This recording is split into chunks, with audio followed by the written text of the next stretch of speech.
Is Paddy PImblett's hype train derailed? The great Khabib Nurmagomedov, Mr. 29-0, retired undefeated, retired undisputed, is not being mentioned in the robbery conversation. When Khabib had that close fight with Gleison Tibau, people were saying that it was a robbery, it was a close fight.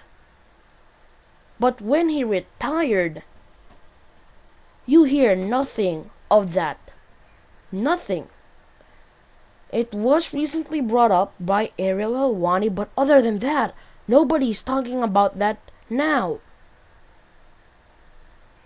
And some of you so-called geniuses are probably saying right now that, no, I remember that he had that close fight and I still talk about that close.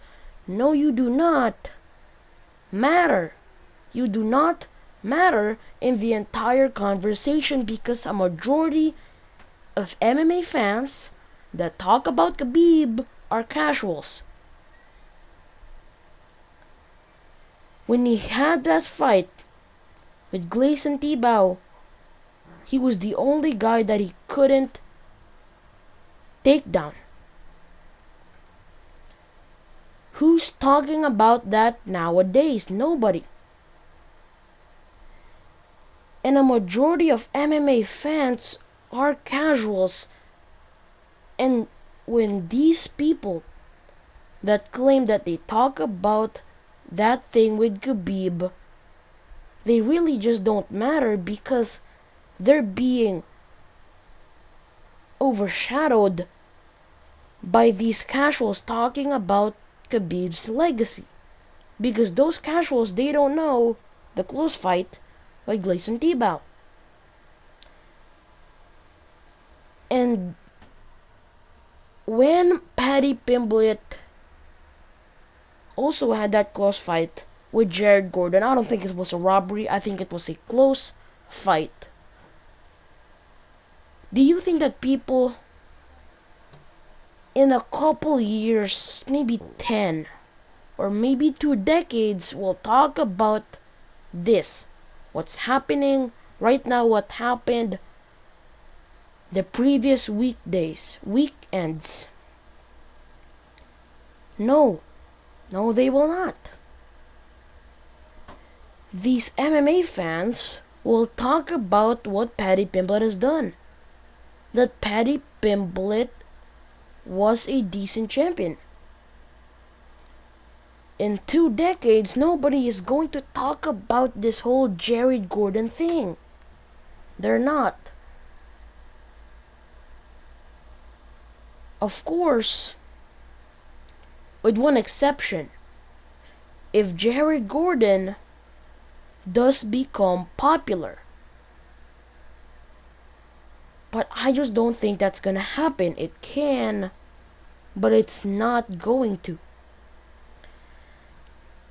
And Paddy PImblett, which I do believe will be a champion someday, when he retires, nobody will talk about the whole thing with Jared Gordon. Nobody. It wouldn't matter. Do you want to know why that whole thing with Khabib and Gleison Tibau matters? It's because when Khabib's O on his record is brought up, it has some questions. When people talk about how legitimate is that 29-0, they talk about, oh, he hasn't fought Tony Ferguson, he hasn't stayed long enough to go down. And even Khabib admitted, when talking about Islam, that nobody can stay on top forever and everybody will just go down eventually. They also questioned that Tibau fight, but the problem is they're not going to do that in 2 decades, because Paddy PImblett already has a loss. People are talking about Khabib and T-Bow because they feel like Khabib actually has a 28-1 record. But that will not matter because Paddy PImblett already has a loss. And when people say that this derails Paddy PImblett, including the whole Ariel Helwani thing, it doesn't. It does not. When TJ Dillashaw was caught using illegal substances, he was not put in a position like a guy that is on a 4-fight losing skid. Just an example, when TJ Dillashaw was caught with illegal substances, he was given a #1 contender fight. Bad things can happen, but that doesn't mean that the next thing that will happen is also a bad thing. And I do think, to answer this question, that is Paddy PImblett's hype train derailed? It is a simple no.